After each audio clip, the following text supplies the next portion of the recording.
I'm very glad to be part of this teach-in associated with the Spring Rising in opposition to escalating U.S. war moves in the Middle East, even if, unfortunately, I can only participate now by video. Let's confront reality. There are truly unbearable horrors being visited on this planet in general and in the region they call the Middle East right now, overwhelmingly by the rulers of our country and their allies, the Western powers in the U.S. who brand themselves as democracies, but in essence bring exploitation, oppression, drone strikes, torture chambers, imposed fascist regimes that tolerate no dissent. They've imposed draconian butchers on countries in the Middle East, like the Shah of Iran or the military dictators in Egypt. They've carved up the region to serve their own interests. They've institutionalized torture to maintain their grip on the regions, and of subjecting millions of people to drone strikes that can wipe out your family at any time, anywhere. Isn't mass terrorism what is? And all along the way, the U.S., through the CIA and their local reactionary enforcers, have focused on crushing truly radical opposition to imperialism and oppression.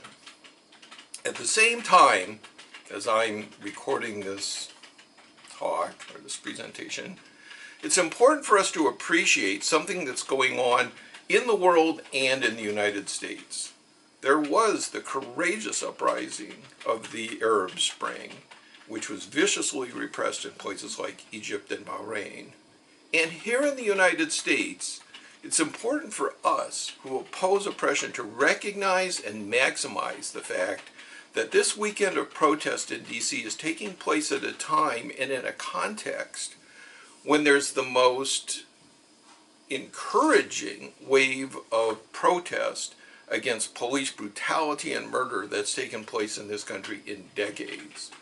Now that movement has run into some speed bumps and some obstacles and some hurdles, which it's very important that there's a call for April 14th to shut the country down and get that movement back on a whole other level.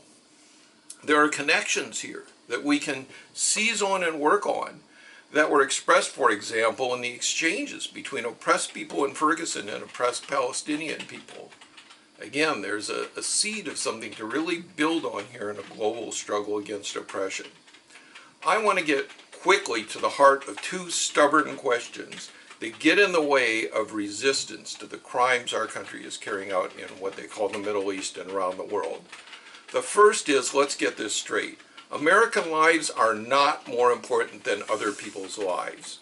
When Obama brags to you about American exceptionalism and the special role of the United States in the world, he's talking about a country built on genocide of Native Americans, slavery, and plundering the entire globe and enforcing that with everything from nuclear weapons to torture chambers. That's nothing to celebrate, nothing to brag about, and it's not a starting point to figure out how we are going to deal with this situation in the Middle East. The second thing that I need to speak to is that when you confront two bad options, and here I'm speaking of Western imperialism and Islamic fundamentalism, you don't choose the lesser evil. That just leads you to evil.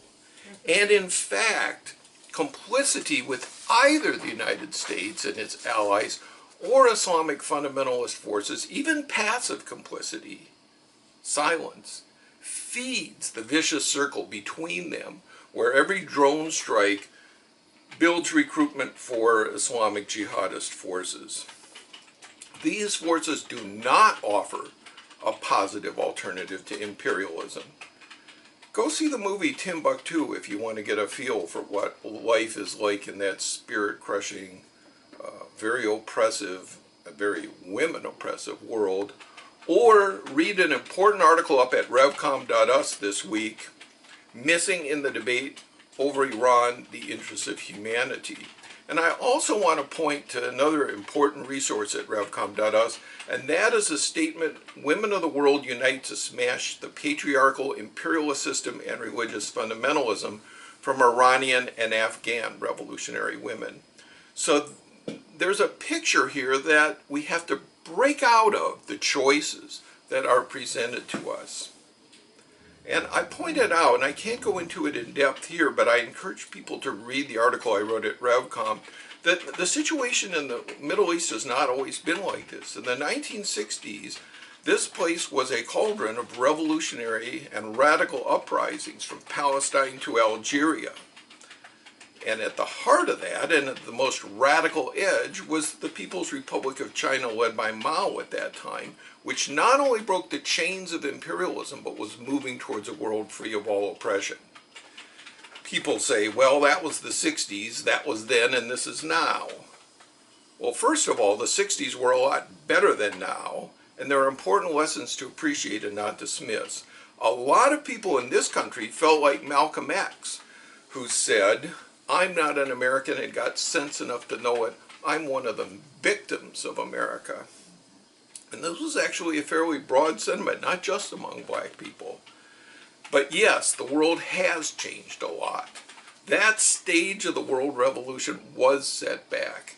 And one of the changes is that today we see the rise of Islamic fundamentalism as an attractive pole for disenfranchised and alienated people, from the slums of Cairo to the slums of Paris. And we have to confront that. That's a tragic situation. We have to bring forward something completely different, something new, a real radical alternative to the two options on the world today.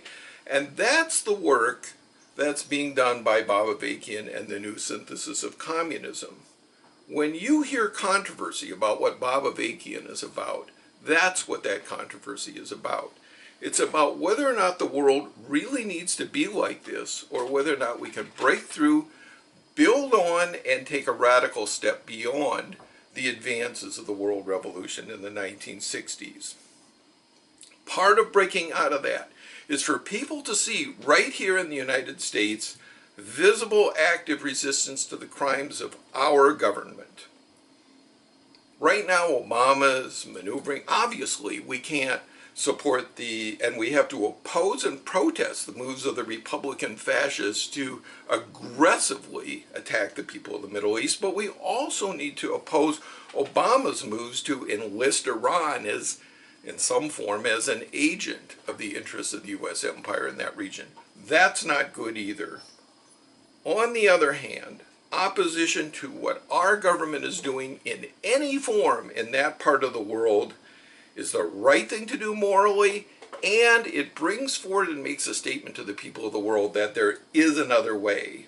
That's what we need to be doing now, and at the same time, looking deeply at the root causes of all the horrors in the world today, and going wherever a deep appreciation of that takes us, and then acting to stop the crimes of our government.